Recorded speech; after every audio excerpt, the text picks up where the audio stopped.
أخيه. Hadith number 238. حدثنا أصبغ قال أخبرني ابن وهب قال أخبرني خالد بن حميد عن خالد بن يزيد عن سليمان بن راشد عن عبد الله بن رافع عن أبي هريرة قال المؤمن مرآة أخيه إذا رأى فيها عيبا أصلحه. The chapter is called A Muslim is the mirror of his brother. Abu Hurairah radiallahu ta'ala anhu, he narrates that the Prophet sallallahu alayhi wa sallam, Abu Hurairah himself is saying this, not the Prophet sallallahu alayhi wa sallam. But Abu Hurairah, he says that a believer is the mirror of his brother. When he sees a fault in it, he corrects it. Yani, when we look at the faults of our friends and our families and our relatives and people that we know and that we are accustomed to being with, we don't sort of point the finger and laugh, or we don't belittle them as a result of their problems. Rather, when we look at them, we see ourselves. And if we are not willing to correct the faults of our brothers, then we ourselves are never going to correct the faults that are in us. If we don't have the courage to be able to see in our brother a mistake and just hold him by the hand and say, Akhi, look, what you're doing is not right, what you're doing is wrong, it's displeasing to Allah subhanahu wa ta'ala, come back to Allah, we will never be in the position that we are going to be able to accept that advice when it comes to us. If we ever are in a situation when we do wrong, someone grabs us by our hand and says, Akhi, Imam Sahib, this is wrong, this needs to be corrected, and so on and so forth. If we can't do that to others, there is no way that it's ever going to happen to us. So that is the meaning of the mirror of the brother. Not just that, obviously, we're all Muslims are all interconnected one to another, right? And so if a mistake becomes apparent from one Muslim, then that is going to have ramifications on another Muslim, right? And that happens all the time. You see it all the time. Some Muslim does something bad somewhere in some part of the world, and then they'll come and they'll say, "Oh, uncle, you're Muslim, right? You must be related. You must apologize for what that person did in Iraq or Afghanistan or some other place," right? They say that to us all the time. So, whilst that's not correct, we don't have to apologize for everything that everybody else does. At the same time, we do bear some form of responsibility for what other Muslims do, and we have to be ready to correct that, inshallah ta'ala. And that's all part of al-amru bil ma'ruf wal nahi anil munkar.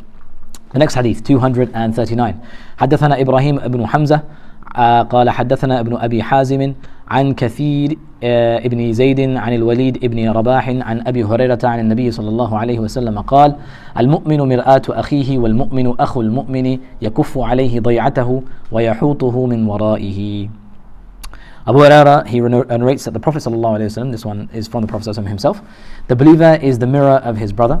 The believer is the brother of another believer. He protects him against loss, both material and spiritual and any other type of loss that you can think of, and he also defends him behind his back, whether he is correct in his assumptions or incorrect in his assumptions, he still defends him behind his back, meaning that if someone commits a mistake and someone is still speaking behind someone's back, that doesn't necessarily mean that you defend the person for the mistake that he's made, but you do defend his honor if people are going overboard with regards to the mistake that particular Muslim has made. Next hadith is 240. حدثنا أحمد بن عاصم قال حدثني حيوة قال حدثنا بقية عن ابن ثوبان عن أبيه عن مكحول عن وقاص بن ربيعة عن المستورد عن النبي صلى الله عليه وسلم قال من أكل بمسلم أكلة فإن الله يطعمه مثلها من جهنم والعياذ بالله ومن كسي برجل مسلم فإن الله عز وجل يكسوه من جهنم ومن قام برجل مقام رياء وسمعة فإن الله يقوم به مقام رياء وسمعة يوم القيامة. This is very much an emphasis on how we should be dealing with one another. The Prophet ﷺ is narrated by Al-Mustawrid. The Prophet ﷺ, he said, if anyone eats a meal at the expense of a Muslim's honor, what does that mean?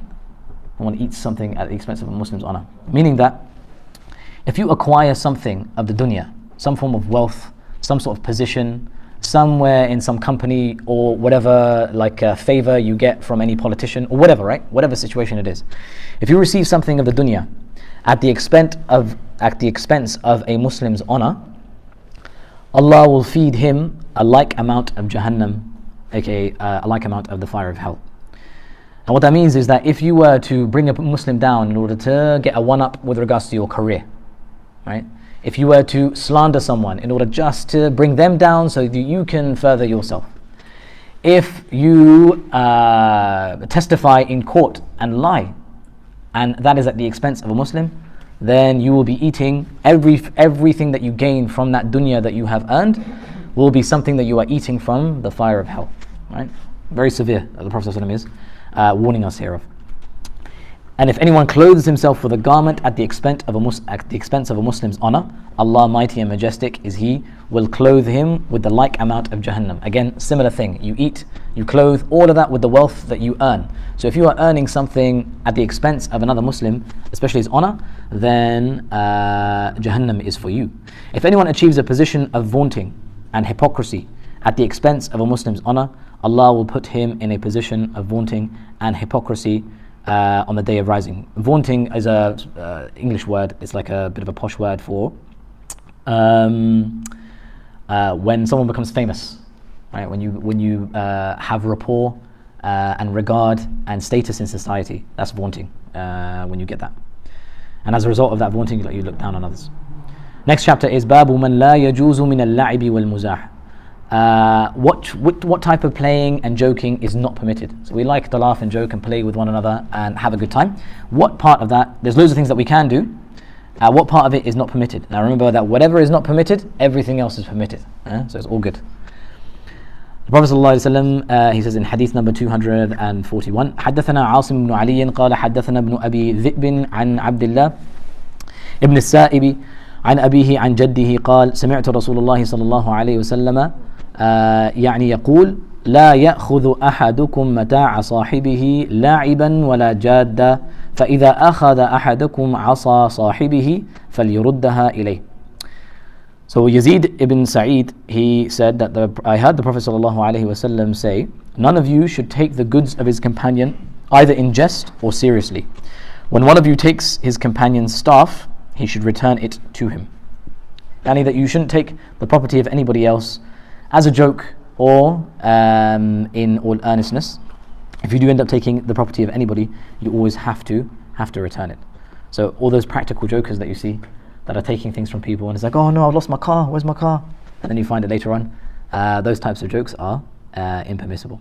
Next chapter is Babu Dali al Khair, the one who guides to good. Hadith number 242.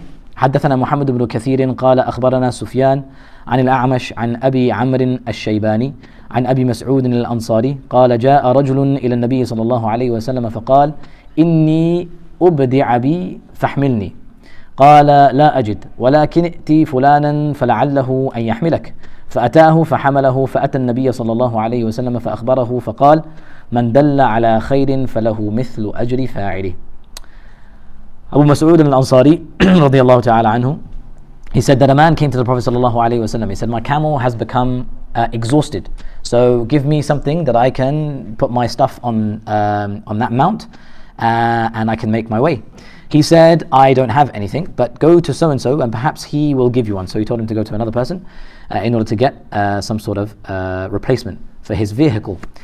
He went to that man who gave him a mount. Then the man went back to the Prophet sallallahu alaihi wasallam, yani the first man, the one who told him to say go to so and so, and he told him what had happened. And he said sallallahu alaihi wasallam to this man, whoever guides to good has the like of the reward of the person who actually does it. Yeah, mashallah. So this person, this other man, he is the one who fulfilled the request of this man and gave him the camel that he was looking for or the mount that he was looking for, even though the first person wasn't there to witness it, wasn't there to do it, he didn't own the second camel or anything like that. Because he guided him to that good, he gets a share of that good.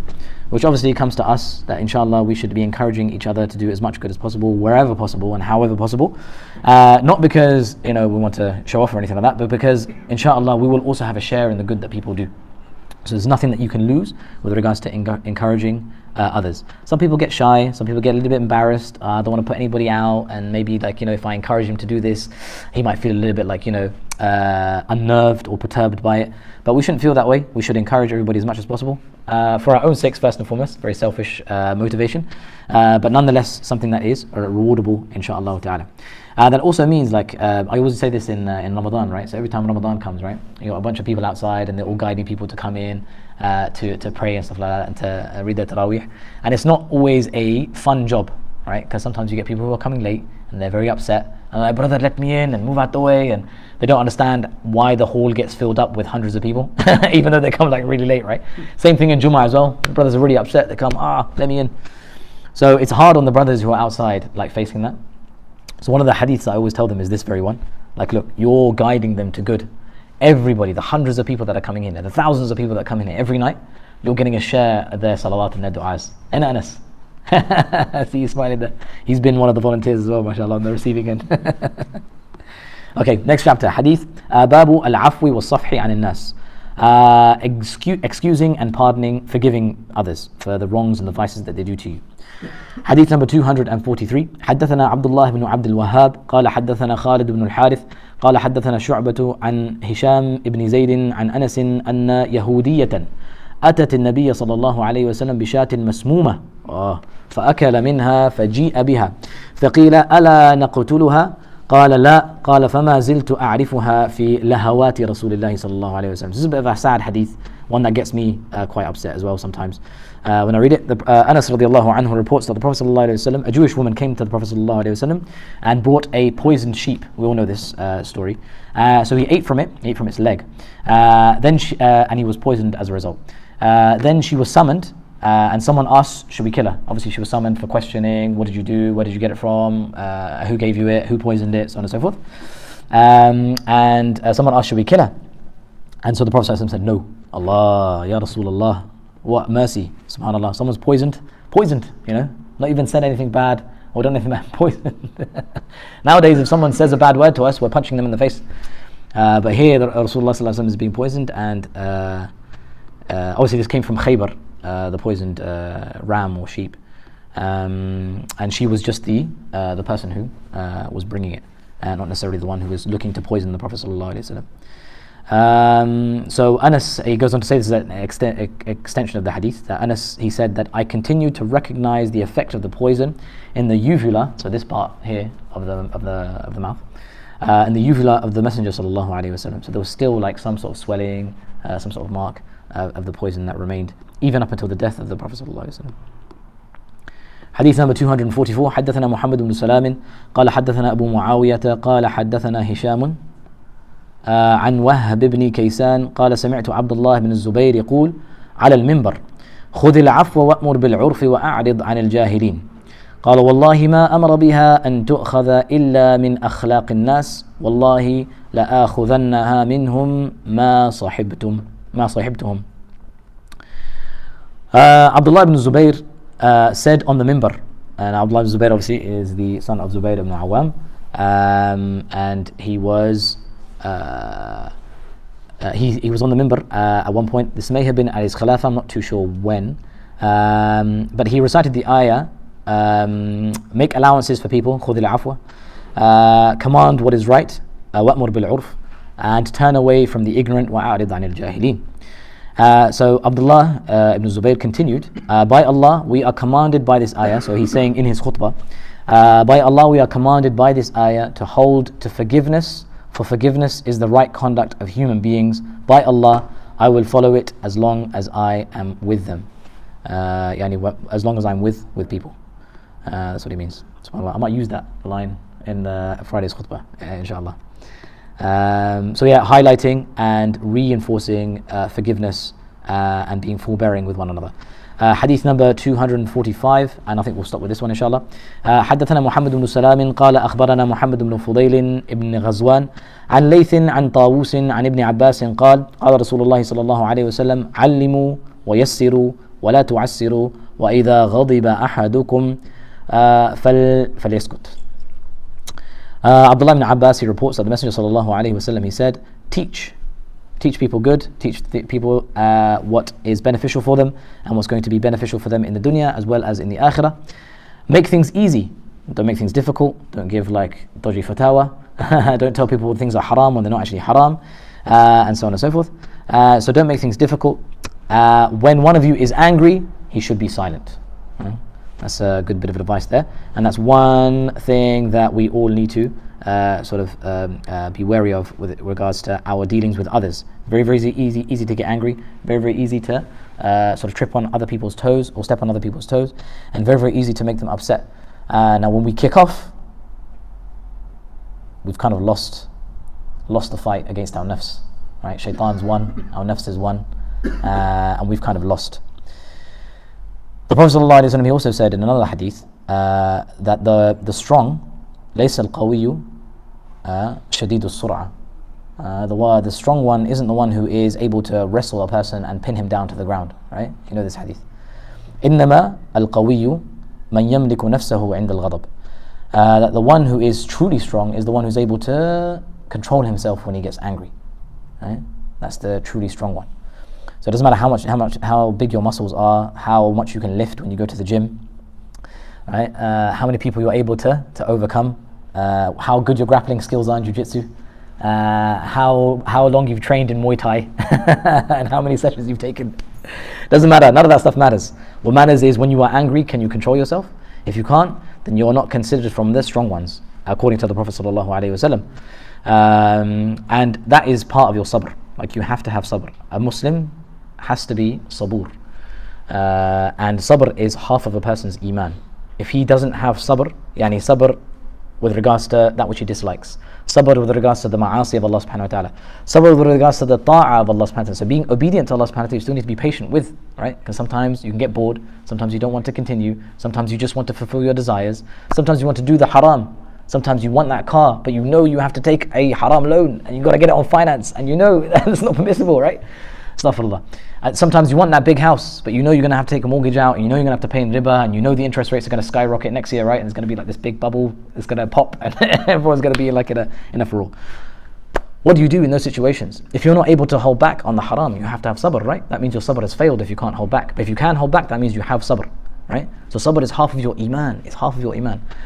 A sign of good sabr, of strong sabr, yani a sign of strong iman, is that when you get angry, you're able to وَالْكَاظِمِينَ الْغَيْظِ. Those people who are able to swallow their anger, they're able to swallow that ferocious fire that is burning inside a person whenever their ego is hit, whenever their pride is damaged, whenever they feel like they're being slighted, whenever they feel like they deserve something but they're not getting what they deserve.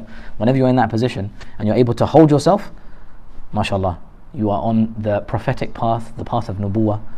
Inshallah, may Allah subhanahu wa ta'ala keep us all steadfast upon that. Ameen ya Rabbil Alameen. May Allah subhanahu wa ta'ala put barakah in this majlis. May Allah subhanahu wa ta'ala allow us to benefit from the ahadith that have been read.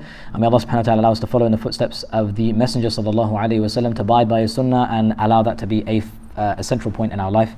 آمين يا رب العالمين. ربنا آتنا في الدنيا حسنة وفي الآخرة حسنة وقنا عذاب النار. ربنا ظلمنا أنفسنا إن لم تغفر لنا وترحمنا لنكونن من الخاسرين. اللهم علمنا ما ينفعنا وانفعنا بما علمتنا وزدنا علما يا رب العالمين. وصل اللهم على سيدنا محمد وعلى آله وصحبه وسلم. سبحانك اللهم وبحمدك نشهد أن لا إله إلا أنت نستغفرك ونتوب إليك وآخر دعوانا أن الحمد لله رب العالمين.